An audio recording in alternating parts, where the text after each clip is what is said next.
Hello guys! Here we go! Welcome to Japan.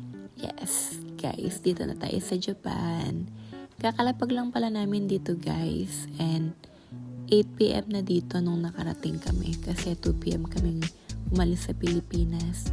And ayan, waiting kami dito sa may sasakyan going sa hotel.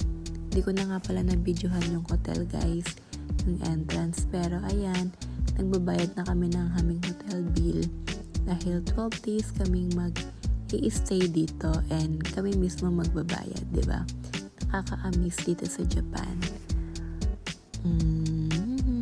Then, ayan, after namin, ito na ang aming room. Diba guys? 3 nga pala kami nag-book dito.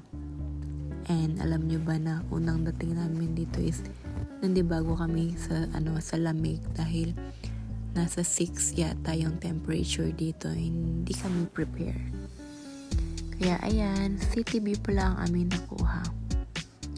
Oras na rin dito guys, siguro around 10 or 11 na yata yan. Kaya pahinga muna kami guys. Good night!